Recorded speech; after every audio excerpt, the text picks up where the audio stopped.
We are getting closer to a ban list for Yu-Gi-Oh! And so let's go over some predictions of what Konami might ban. If you still need a beautiful playmat or deck box, you can go to zerodamagegaming.com and use the code Solemn for a discount. So first on this list we have Aqua Dolphin. Now we all know what Infernoble does. They hand loop you. Even the best board breakers in the game don't do anything against it because of Angelic Ring. It is overall just a typical FTK style board. And they also play extremely well through hand traps. Now I'm not saying Infernoble is actually one of the best decks or anything like that. But we have seen throughout Yu-Gi-Oh's history that Konami will ban these types of interactions and cards regardless of if they are the best deck or not. And this is one more note for this video. I am not saying these hits should happen. I am saying I think they will. Other people might say Isolde gets hit, but in my opinion Isolde is too useful for other types of decks that they currently still want to promote. There are still Rescue Ace players using Isolde to climb into Baron, and I think they currently really want to promote people buying the Diabell Star stuff and the coming Populous stuff, and therefore I think they will not be hitting Isolde and will rather hit around it. In the same vein, I think they will be banning Phoenix Blade. This card is really what makes Isolde and Isolde type decks the type of degenerate piles that people are getting away with. Every time you see some type of FTK style combo deck going through Isolde, it always also relies on the Phoenix Blade as that infinite resource engine. And so for that reason, rather than banning Isolde, I think it's once again gonna be a ban on Phoenix Blade. Next on the bans, I think Kelbeck and Agido are going to get banned. Tearlaments has been out for a century now. They have been solid for a century. Well, I guess unless you count the Kashtira period, which was quite long. And I think most people, when they verse Tearlaments, they also feel like, you know, Tear as a whole, pretty okay, you know, they got slaughtered plenty, but whenever that Kelbeck or Agido resolves, things change instantly. And so I think Kelbeck and Agido are both gonna go to 0, and I wouldn't even be surprised if they also hit the Shufflers. But that being said, if we look at Master Duel, for example, the Shufflers are still legal while Kelbeck and Agido are not. So if anything is like very certain, to me it's gonna be those hits. I also think Konami doesn't really want Kelbeck and Agido around because Tearlaments has been so good for so long. Again, notice that whenever I'm making predictions here, I am not talking about, oh, this is fair or this is how the game will be balanced, because if you wanted to actually balance the game, this list would have to have like 300 cards on them. That is not the goal. The goal is to sell new packs, and the way to do that is to nuke all decks. So Kelbeck and Agido to 0. Next on the list we have Beatrice banned. Now there's two reasons for this. Firstly, I think if you ban Kelbeck and Agido, Tearlaments will very quickly pivot to the malicious build and then just play Beatrice, probably with a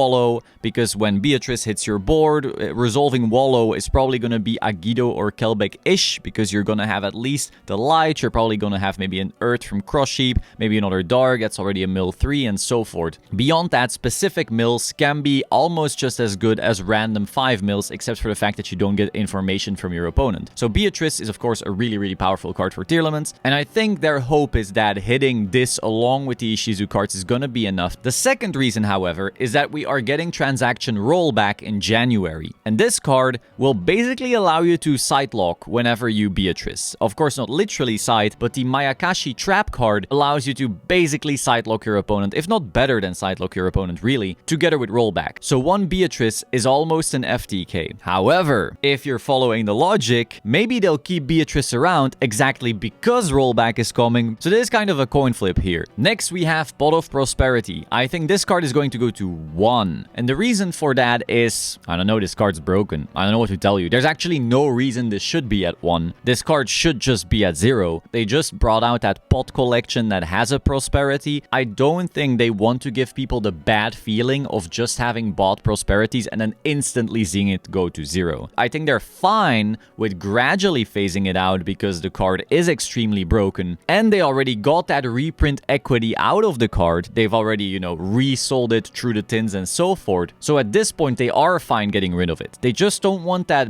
bitter taste in the mouth just yet of having it banned. So this could go to like 2 or 1 at least down because the card is broken. Like the fact that you can either use this to search a starter, or if you already had combo, search a broken floodgate that automatically wins you the game is absolutely ridiculous. The card should be at 0 from a balance perspective, but it's gonna be 1 for now. Next we have Sleepy Memory 2-1. So Pearly isn't actually the best deck, not close, I think. I think it's somewhere in the top 5. It's really solid. But, you know, there's some other decks that I feel are a bit more easy to get their payoff out of, and then also just more consistently degenerate, whereas this is hand-trapped into oblivion just a little easier, unless they play a discard engine, but then they have less non-engine, so they can go second worst. But they've basically printed all of the Pearly support they wanted to print for now, I feel. And so now, again, when you want to sell new cards, you gotta phase out the old decks, unless you power creeped so hard that that's not necessary. But I don't think they power creeped so hard that that's not necessary. So I think Sleepy Memory 2-1 is gonna happen to make Pearly basically fine. And that way we can all play fire decks in 2024. Now, while a lot of cards in Unchained are fire, they aren't forcing you to buy Bonfire and Populous. So this deck has to get hit hard. Therefore, I think Sharvara is going to 1 as well. This card is basically the strongest extender in the deck, and it also makes a lot of their plays far more layered. The fact that their end board can be a Caesar with a trap and nothing else, with a Sharvara in hand, Yama engrave with Rage engrave, makes it so you can't just use one type of breaker to instantly tear the board apart. It also allows them to play through Nibiru much easier, and it was printed at common. Another really important part about this is that you always hate using Effect Failure or Imperm in the opposing Unchained player's turn, because there's like a pretty solid chance that they'll go chain Sharvara and you just hand looped yourself for no reason. Now, of course, you also want to just keep the Imperm in your hand for the Caesar, but at least your Veiler and so forth become kind of garbage just because of Sharvara's potential to dodge. This is why I think Sharvara is going to go to 1 to slightly weaken Unchained and make them slightly less consistent. And this is already a quite inconsistent deck in my opinion. Most of your combos are 2-card combos. You only have one 1-card combo in Tour Guide, which is also why some people are saying Tour Guide might go to 1. That's also an option for sure. But so for now, Sharvara to 1. I'm very sorry, Joshua, but I think Runick Tip is also going to go to 1. We already saw in other formats like Master Duel Runick getting neutered, and I think in the TCG this is also going to happen. In my opinion, this is not actually the best hit you can do to Runick. That said, this feels like one of those hits where it hits consistency, so people are like less inclined to play the deck while they still have access to the unfair payoff once in a while. And so this just feels like a very typical Konami hit. Runick Tip to 1. Next we have Tactics. Now, Tactics is obviously broken. Like the first time it was revealed, people knew it was broken. Of course, it took a little time for formats and so forth to settle. It's not going to be broken every format, but every single time you have a hand trap format, it's just like, sweet, I start comboing and I already have a Tactics. If I get hand trapped, I activate this thing, take their starter, and probably because all the combo decks are so good now, just combo through, but I ensure they don't have a chance. Hand traps are already technically too weak right now to stop the best decks from playing. And now you weakened it even more by basically punishing your opponent with a automatic L the second this card resolves. Going second, it is also an insane board breaker, of course, but I think there it's more manageable. Board breakers should be allowed to be pretty strong. Beyond that, they've now reprinted this card a billion times. They've gotten all that reprint equity out of it, and they are currently printing more and more in archetype hand traps. Now, if you want to promote the use of those new archetypes with those new archetype hand traps, I think Triple Tactics Talents as a random punish just has to go. Definitely a card that should live somewhere on the ban list sometime in the near future. So Triple Tactics to 1. Also keep in mind that this will then help sell Thrust even more. Now, before you go, oh, actually, Konami doesn't get anything out of the secondary market. Those Thrusts have already been sold. I hear this argument all the time. Sure, but you still want to teach people that buying new cards is good. This is not necessarily about Konami Konami actively making money from people buying Thrust. It's that stores see that Konami actively pushes people to buy product from stores, so stores trust Konami to keep on buying product. It's not just this 1-2, it's this 1-2-3 type of push. Next we have Redox, the Dragon Ruler, at least the Earth one. In my opinion, this is gonna come back to 1. Now I might be a little early. Usually from what we've seen so far, they bring back these Dragon Rulers into Master Duel and so forth, just as a little try. They see, oh, nothing goes wrong, and then they go, oh, here's also the TCG one, here's also the OCG one, and so forth. And then the cards do nothing because they're just outdated and pretty mid. And yes, even Redox in my opinion. Now we might see a Dragon deck use this pretty well sometime in the near future because a Monster Reborn can still be pretty good, and we have other dragons that can search for it and so forth. But I think overall these cards show their age. When you read them right now, you're just like, alright, N. And so I think it's time for them to gradually come back. I think they could all even be at 3 and it wouldn't matter. But for now, I think Redox to 1. In the same vein, I think Tidal will also come to 1 because they're basically little brothers, right? They are the two broken Dragon Rulers. They both show their age. The other two are already back, so it's just time. Bring these two back. And if not this ban list, I definitely think the next one. Next up, my Cope brothers and sisters. How many times are we gonna say, oh,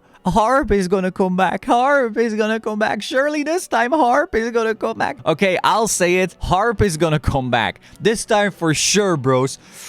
Copium, nope, it's not Copium this time for sure, but this time it's surely coming back. 2-1, baby. Harp to 1, let's go. Next we have Airlifter. Now this card is going to go to 2, just like in the OCG, and just like in the OCG, it's not going to do anything. This type of hit is not actually to hit Rescue Ace. We don't want to hit Rescue Ace. We want you to buy Bonfire and Populous and Promethean Princess and every other broken fire card in the game. In order for us to do that, we're just going to do a little slap so that while we murder all the other decks, at least Rescue Ace is still the best deck in the format, along with Fire King's Post Populous. So Airlifter to 2, just following OCG. We want to pretend we're hitting Rescue Ace, but we really won't. Next up, Fenrir to 2 or 1. I'm not sure how willing they're gonna be to actually hit this card properly, given that it just got an OTS ulti. I know they've done that in the past with stuff like Fusion Destiny, and they've technically already gotten their reprint equity out of this card in the tin, so they're like fine with hitting it. And this card is definitely very strong, but we're also seeing more and more decks not play it anymore. It is still one of the best board breakers and part of end board type cards ever, and it will probably get hit at some point. I just don't know if they will go instantly to 2 or instantly to 1. It's gonna be one or the other though. Next we have Labyrinth. Now honestly, I have no idea how to hit this deck, and I don't know if they really want to either. The reason is we're getting Rollback, and beyond some degenerate